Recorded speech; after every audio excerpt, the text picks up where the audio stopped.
नदी किनारे बसी हुई थी। वहाँ का राजा बहुत ही मूर्ख और संकी था। एक दिन राजा अपने मंत्री के साथ संध्या के समय नदी के किनारे टहल रहा था। तभी उसने मंत्री से पूछा, मंत्री बताओ यह नदी किस दिशा की ओर और कहाँ बहकर जाती है। महाराज, यह पूर्व दिशा की ओर बहती है और पूर्व की ओर स्थित देशों में बहकर समुद्र में मिल जाती है, मंत्री ने उत्तर दिया। यह सुनकर राजा बोला, यह नदी हमारी है और इसका पानी भी हमारा है। क्या पूर्व में स्थित देश इस नदी के पानी का उपयोग करते हैं? जी महाराज, जब नदी उधर बहती है तो करते ही होंगे, मंत्री ने उत्तर दिया। इस पर राजा बोला, जाओ नदी पर दीवार बनवा दो और सारा का सारा पानी रोक दो। हम नहीं चाहते हैं कि पूर्व दिशा में स्थित देशों को पानी दिया जाए। लेकिन महाराज, इससे हमें ही नुकसान होगा, मंत्री ने उत्तर दिया। नुकसान? कैसा नुकसान? नुकसान तो हमारा हो रहा है। हमारा पानी पूरब के देश मुफ्त में ले रहे हैं और तुम कहते हो कि नुकसान हमारा ही होगा। मेरी आज्ञा का शीघ्र से शीघ्र पालन करो, राजा गुस्से में बोला। मंत्री तुरंत कारीगरों को बुला लाया और नदी पर दीवार बनाने के काम शुरू करवा दिया। कुछ ही दिनों में दीवार बनकर तैयार हो गई। राजा बहुत खुश हुआ, पर उसकी मूर्खता की वजह से कुछ समय बाद नदी का पानी शहर के घरों में घुसने लगा। लोग अपनी परेशानी लेकर मंत्री के पास आए।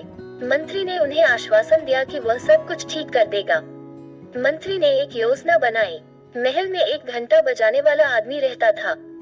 वो हर घंटे पर समय के अनुसार घंटा बजा देता था, जिससे सभी को समय का पता चल जाता था। मंत्री ने उस आदमी को आदेश दिया कि वह आज रात को जितना समय हो उसका दोगुना घंटा बजाए।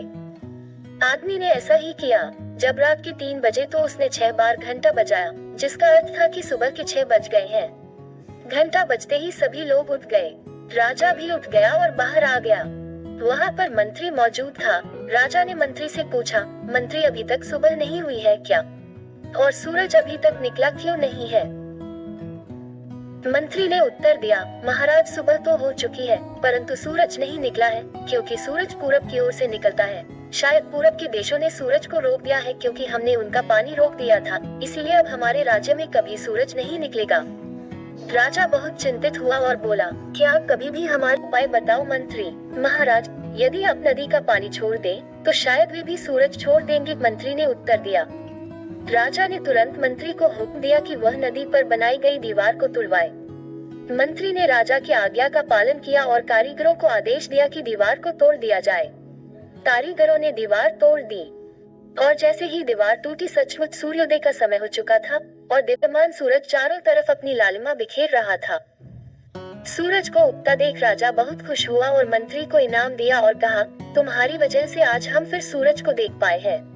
अब हमारे राज्य में कभी अंधेरा नहीं रहेगा।